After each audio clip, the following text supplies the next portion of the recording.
बरखा बरखा चाहे बम बरखे। एक और गाना था, अरे कि तू जादो खेसारी भी, अरे कि टुन भी जादो, खेसारी भी जादो, दोनों मिलके इंडिया हिला दो। लेकिन इसी में मैंने गाया था कि तू यादो अनुपमा भी यादो, दोनों मिलके इंडिया हिला दो। कि बरखा बरसे चाहे बम बरसे, देखा कि तोहरा मन तरसे। बरखा बरसे चाहे बम बरसे, देखा कि तोहरा मन तरसे। अब छुट्टी नया दाती ये जानू। हम चाह रहे हैं कि थोड़ा सा बिना म्यूजिशियन का हम लोग गाना गाए ताकि पब्लिक तक पहुंचे। हम बोले थे अरे की बरखा बरखे चाहे बम बरसे, देखे खाती तहरा मन तरसे। कब छुट्टी नया दाती जानू। तब ये बोली थी कि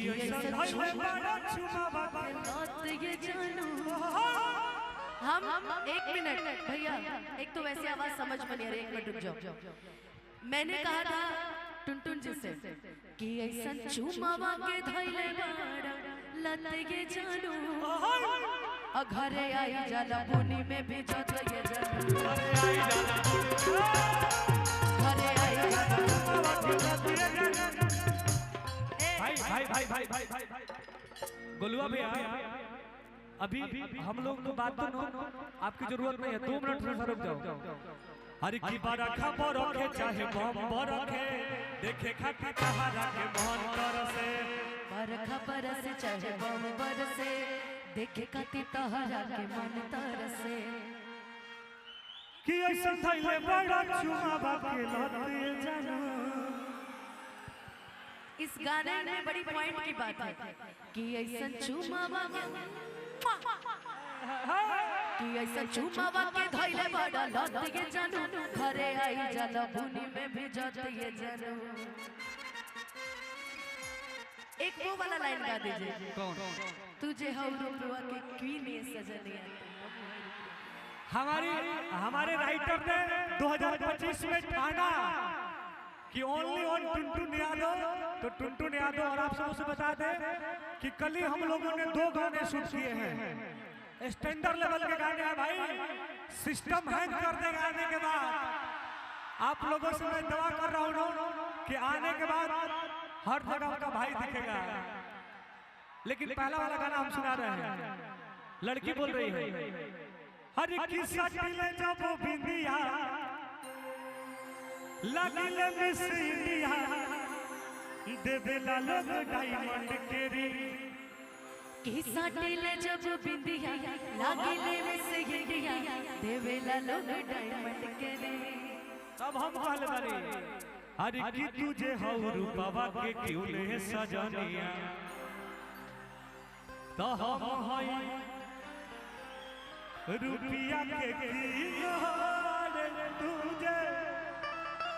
इसी से रिलेटेड हमारा गाना आ रहा है, किंग का ही लेवल का गाना है।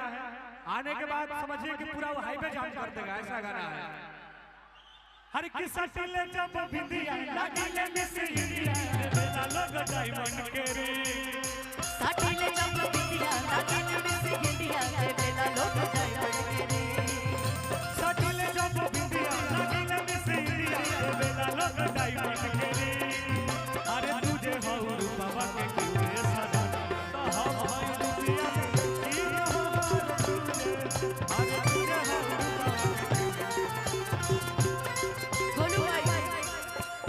ए भाई, अरे बघवा बिरादरी कहल जाला हिरा, बघवा बिरादरी कहल जाला हिरा।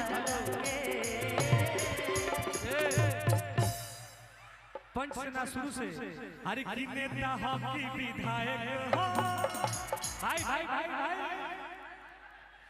हीरो हो की खलनायक हो, अकाऊ हुए दरोगा का खाना के। लेकिन लिए कहूंगी कि बघवा बिरादरी कहल चला अहिराना के अब भाई हमारे यज्ञवंशी बघवा बिरादरी चला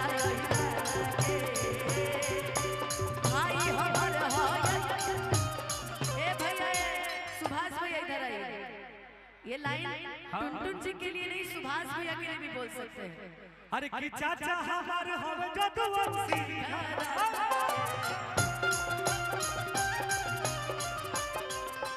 भाई हमारे यज्ञवंशी के नेता हकी विधायक हीरो हम खलनायक नेता हम हीरो हम खलनायक तौ हवे दरोगा कथना के अरे बघवा बिरादरी जनाय हिराना के भाई हमारे यज्ञवंशी बघवा बिरादरी जनाय हिराना के भाई हमारे यज्ञवंशी बघवा बिरादरी कहल जाला अहिराना के अब भतीजा हमार हो जदुवंशी भतीजा बघवा बिरादरी कहल जाला अहिराना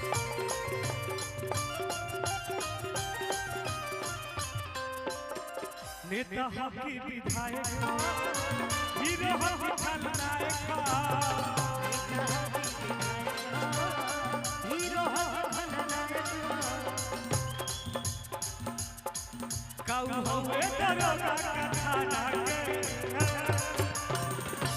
लगिया कहते कि कुछो ना हो सिर्फ हुए हो अरे कि बघवा में बिरादरी कहल जाला अहिराना के भतीजा हमार हो यज्ञवंशी बघवा बिरादरी कहल जाला अहिराना भतीजा हमार हो यज्ञवंशी बघवा बिरादरी भतीजा हमार हो यज्ञवंशी। अगर अच्छा लगा